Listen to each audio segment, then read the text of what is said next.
तो अब हम देखेंगे कि PHP के अंदर फॉर ईच लूप कैसे काम करती है। अब मान लीजिए हमारे पास एक एरे है जिसके अंदर मल्टीपल डाटा पड़ा हुआ है। तो अब उस एरे के अंदर पूरा डाटा गेट करने के लिए एक तो तरीका ये है कि हम बारी बारी उस एरे के इंडेक्स को गेट करें। फॉर एग्जांपल एरे के 0 इंडेक्स पे कोई वैल्यू है तो हम इस तरह एरे नेम लिख कर उसका 0 इंडेक्स गेट करें। इसी तरह फिर फर्स्ट इंडेक्स, सेकंड इंडेक्स। तो ये तरीका भी ठीक है, लेकिन ये क्या होगा कि उस तरीके से हमारा जो मेथड है, ये जो हमारा कोड है, वो बहुत ज़्यादा लेंथी हो जाएगा। तो इस चीज़ के लिए हम क्या कर सकते हैं, फॉर ईच लूप लगा सकते हैं। अब मान लीजिए मेरे पास कोई नेम नाम का एक वेरिएबल है जिसके अंदर मैंने एक एरे स्टोर कर दिया है, और इस एरे के अंदर मैं डिफरेंट जो मेरे नेम्स हैं वो स्टोर कर लूँगा। तो for example A, B, C और D, हम 4 नाम ले लेते हैं, ठीक है। अब ये मैंने क्या किया, मैंने एक एरे बना ली है। उस एरे के अंदर मैंने 4 नाम स्टोर कर लिए हैं। एरे के 0 इंडेक्स पे A पड़ा हुआ है, फर्स्ट इंडेक्स पे B पड़ा हुआ है, C और इसी तरह D।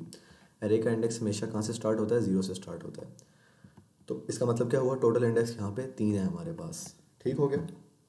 इसके बाद मैं इस पे लूप लगाऊंगा। कौन सी लूप लगाऊंगा, फॉर ईच लूप लगाऊंगा, क्योंकि मैंने इन सारों को गेट करना है, ABCD को। तो मैं लिखूंगा फॉर ईच। फॉर ईच लिखने के लिए आपको ये सिंटेक्स है, फॉर ईच लिखना है, और उसके बाद आपने ये ऐसे स्मॉल ब्रैकेट्स डालनी है। उसके बाद आपने क्या करना है, इस नेम का यूज़ करना है। तो आप लिखेंगे नेम, बल्कि मैं इसको नेम्स कर देता हूँ क्योंकि ये मल्टीपल नेम्स हैं, ठीक है। तो मैं यहाँ पे करूँगा नेम्स एज नेम। अब ये मैंने क्या किया, मैं अभी आपको समझाता हूँ। मैंने कहा कि लूप लगा लो, ठीक है, किस पे, इस वेरिएबल पे, नेम्स पे, जिसके अंदर क्या पड़ा हुआ है, मल्टीपल नेम्स पड़े हुए हैं। और लूप कैसे लगाओ, एज नेम, मतलब बारी बारी एक एक नेम करके ये सारे, मतलब सबसे पहले A आएगा, ABCD सारी के सारे इसमें स्टोर है, ठीक है। और उसके बाद नेम के अंदर क्या आ जाएगा, सबसे पहले A आएगा, दूसरे नंबर पे B आएगा, तीसरे नंबर पे C आएगा, ठीक हो गया। मतलब नेम्स के अंदर सब आ जाएंगे और नेम के अंदर एक एक करके आइटरेट होता जाएगा, ठीक हो गया। तो अब मैं क्या करूँगा, सिंपली एको कर लूँगा, एको नेम डॉलर नेम। तो जैसे ही मैं नेम करूँगा तो वो सारे के सारे मेरे पास आउटपुट में आ जाएंगे। तो मैं क्या करता हूँ, इसको सेव करता हूँ और सेव करके पेज को रिफ्रेश करते हैं। तो ये देखें ABCD मेरे पास आ रहा है। तो ये सब के सब इकट्ठे आ रहे हैं। तो मैं एक काम करता हूँ, मैं यहाँ पे इसको ऐसे नेक्स्ट लाइन पे ले जाता हूँ। मैं यहाँ पे लिख देता हूँ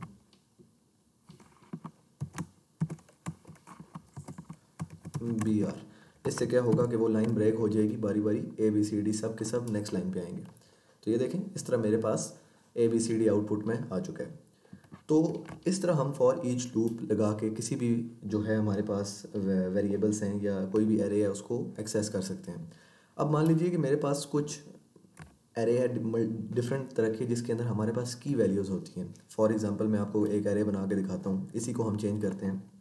तो मैं करता हूँ name1, बल्कि इसको इसी तरह लिखते हैं name1 equal to A, comma, इसको मैं कॉपी करता हूँ और यहाँ पे पेस्ट कर देता हूँ। name2 इक्वल टू B और name3 equal to C, sorry उल्टा लिख दिया, और name4 इक्वल टू B। अच्छा, कुछ इस टाइप की मेरे पास एरे है जिसके अंदर मैंने खुद की वैल्यूज़ दे दी हैं। मैंने कहा कि name1 जो है मेरे पास A है, name2 B है। अब मैं जो आउटपुट लाना चाहता हूँ, अब अभी अगर मैं इसको सेव करूँ और जाके रिफ़्रेश करूँ तो ये देखें वही चीज़ आ रही है, ABCD ही आउटपुट आ रहा है, ठीक है। यहाँ पे इसको डी कर देते हैं। लेकिन मैं चाहता हूँ कि मेरे पास ऐसे आए, पहले लिखा है name1 equal to A, name2 equal to B, इस तरह लिखा है। तो ये चीज़ हम कैसे करेंगे, तो इसके लिए भी आपने कुछ भी नहीं करना, बस सिंपल सा एक काम है। आपने लिख देना है, हम यहाँ पे एक जो लूप लगाते हैं उसके अंदर हम अपनी एक की वैल्यू, जो ये वाली वैल्यू है, इसको भी गेट कर लेना है। अभी के लिए तो हम सिर्फ इसको गेट कर रहे हैं। तो हम लिख देंगे, कोई भी एक वेरिएबल ले लें, फॉर एग्जांपल या x ले लें, x, और यहाँ पे इस तरह ये सिंटेक्स है। जैसे ही आप ये लिखेंगे आप क्या होगा, एक्स के अंदर बारी बारी नेम 1 आएगा और नेम के अंदर ए आ जाएगा, अगली बार एक्स के अंदर नेम 2 आएगा, नेम के अंदर बी आ जाएगा, इस तरह ये रिपीट होता रहेगा। और यहाँ पे हम उस एक्स को क्या करते हैं, आउटपुट भी कर लेते हैं। तो हम लिख देते हैं डॉलर, इसमें एको को अब हटा ही देता हूँ यहाँ पे, तो मैं लिख देता हूँ डॉलर एक्स इक्वल टू ये। ठीक हो गया। अब जैसे ही मैं इसको रिफ़्रेश करूँगा अपने पेज को, तो आप देखिएगा, अच्छा इसने अभी तक आउटपुट नहीं आया। मैं देखता हूँ मैंने क्या गलती की है।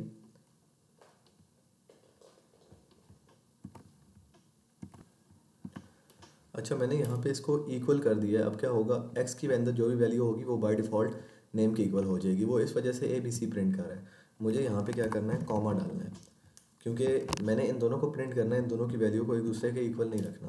तो ये देखें, नेम 1 नेम पहले 1 आया, नेम 1 ए आया, नेम 2 बी आया, इसी तरह सी आया। मैं इनको नेक्स्ट लाइन पे ले जाता हूँ ताकि आपको ज़्यादा अच्छे तरीके से समझ आ जाए। तो मैं यहाँ पे उसी तरह कोटेशन मार्क्स का यूज़ करूँगा और अब मैं यहाँ पे इक्वल डाल सकता हूँ क्योंकि ये स्ट्रिंग बन जाएगी हमारे पास।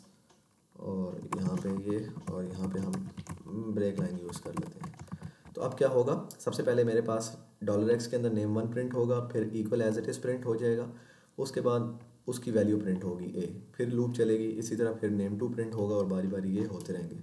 तो ये देखें, नेम 1 हमारे पास ए आया, नेम 2 बी आया, और इस तरह हमने सारी लूप को आइटरेट कर लिया। तो इस मेथड से फॉर ईच लूप वर्क करती है। इसकी हेल्प से हम बहुत से डिफरेंट टास्क जो है वो कर सकते हैं काफ़ी इजीली। तो नेक्स्ट वीडियो में हम देखेंगे कि वाइल लूप कैसे काम करती है, और उसके बाद हम डू वाइल लूप को कवर करके लूप के कॉन्सेप्ट को ख़त्म करके एक प्रोजेक्ट पे काम करना स्टार्ट करेंगे, जिसमें हम लूप्स और कंडीशंस वगैरह सब कुछ कवर करेंगे।